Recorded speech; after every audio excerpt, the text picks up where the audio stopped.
Hello learners, this is Diksha and we will discuss about chapter number 6 which is of class 9th, and in this chapter we will discuss introduction part of 6.1 exercise.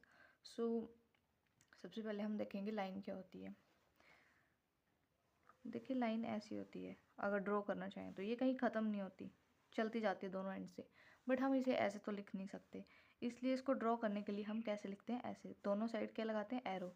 ये जो arrows हैं ये क्या represent करते हैं कि यहाँ से भी लाइन चलते चल रही है और यहाँ से भी जो लाइन है वो ख़त्म नहीं हो रही है। So this is line, all about line. And मान लीजिए ये जो है लाइन ए बी है, तो इसको एक मैथमेटिकल नोटेशन में अगर लिखना चाहें तो ऐसे लिखते हैं ए बी और ऊपर बार लगा दो, तो इसका मतलब है A B is a line. Okay, अब लाइन सेगमेंट समझते हैं।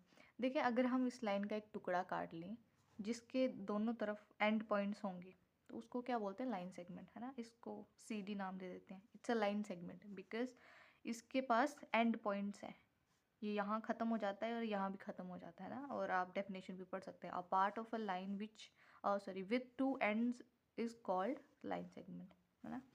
एंड रे क्या होता है कि एक साइड एंड पॉइंट होता है और दूसरे साइड एरो, मतलब ऐसे रिप्रेजेंट करते हैं, यहाँ से जो लाइन वो ख़त्म नहीं हो रही है और यहाँ पे एंड पॉइंट है, ठीक है। डेफिनेशन भी आप पढ़ सकते हैं, a part of a line with one and point is called रे। ओके, और कोलिनियर पॉइंट्स क्या होते हैं, कोलिनियर पॉइंट्स क्या होते हैं, अपने पास कोई लाइन है, इसके ऊपर 3 से ज़्यादा पॉइंट्स ऐसे एग्जिस्ट कर रहे हैं, तो ये सारे क्या है, ये एक ही लाइन में एग्जिस्ट कर रहे हैं नहीं सारे पॉइंट्स, तो ये क्या हो गए, कोलिनियर पॉइंट्स हो गए, एक ही लाइन में एग्जिस्ट कर रहे हैं, ठीक है। जैसे कि डेफिनेशन भी बोलते हैं, इफ़ 3 और more points lie on the same line they are called collinear points, ठीक है। और अगर ऐसा नहीं होता है, otherwise are called non linear points. अगर ऐसा नहीं होता है, इधर उधर होते हैं, ऐसे ऐसे होते हैं, एक लाइन पे ना आए, तो वो नॉन कोलिनियर हो गए। अब एंगल्स देखते हैं। एंगल क्या होता है, हमारे पास एक पॉइंट होता है, एंड पॉइंट, ठीक है, यहाँ से एक रे है और यहीं से दूसरी रे निकल रही है, तो ये जो इन दो रेस के बीच में ये जो बना है इसको एंगल कहते हैं, ठीक है, इसको एंगल बोलेंगे हम।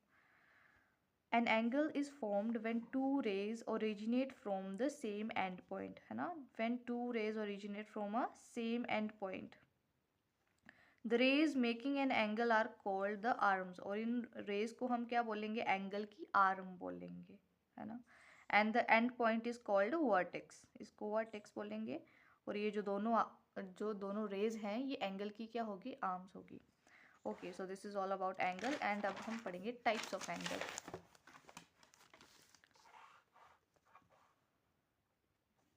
ठीक है, तो एक्यूट एंगल सबसे पहले हम देखेंगे। एक्यूट एंगल, इसको हिंदी में न्यून कोण बोलते हैं शायद। सो देखें, एक वर्टेक्स है, हमारा एंड पॉइंट है, यहाँ से दो रेज निकलेंगी और एंगल बनेगा। Let us suppose this is angle x, ठीक है। तो एक्यूट एंगल क्या होता है, एंगल जो कि 0 डिग्री से बड़ा होगा और 90 डिग्री से कम होगा, है ना। जैसे ये एक्स है, ये 0 डिग्री से बड़ा होगा बट 90 डिग्री से क्या होगा, कम होगा। 90 डिग्री से जो कम के कोण है ना उनको हम एक्यूट एंगल्स बोलते हैं। नाउ राइट एंगल, ठीक है, और एक्यूट एंगल की आप डेफिनेशन भी पढ़ सकते हैं, an acute angle measures between 0 and 90 degree. Now right angle, हमारा ये एंड पॉइंट है, यहाँ से दो रेज निकल रही हैं और एंगल बन रहा है। राइट एंगल कब होगा, जब हमारा angle exactly equal to 90 degree होगा, ठीक है। ये जो एंगल है वो एग्जैक्टली इक्वल टू 90 डिग्री है, इसलिए इसको हम क्या बोलते हैं, राइट एंगल बोलते हैं, राइट एंगल,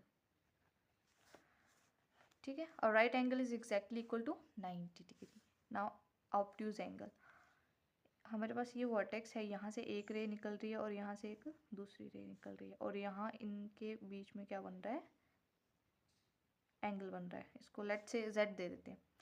सो ये जो जेड एंगल है ना, ये 180 डिग्री से कम होगा और 90 डिग्री से ज़्यादा होगा। सो ऐसे एंगल्स जो 90 डिग्री से ज़्यादा हैं और 180 से कम है उनको हम ऑब्ट्यूज एंगल बोलते हैं, हिंदी में इनको बोलते हैं अधिक कोण। सो इस वर्ड से कि अधिक कोण मीन्स 90 से जो बड़ा है, तो this is all about obtuse angle.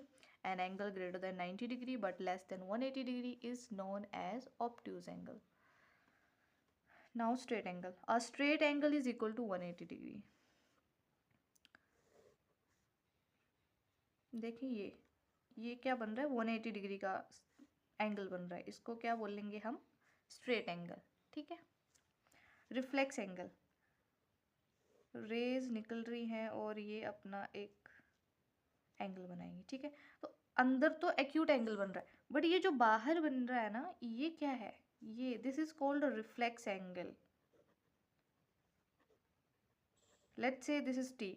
तो रिफ्लेक्स एंगल क्या होगा, T angle which is less than 360 degree but greater than 180 degree. तो ऐसे कोण जो 180 डिग्री से बड़े हैं बट 360 से कम है, उनको हम क्या बोलेंगे, reflex angle. Now we will discuss about adjacent angles. Adjacent angle मतलब साथ वाला एंगल। ठीक है। सो अपने पास एक रे है और ये दूसरी रे। ठीक है।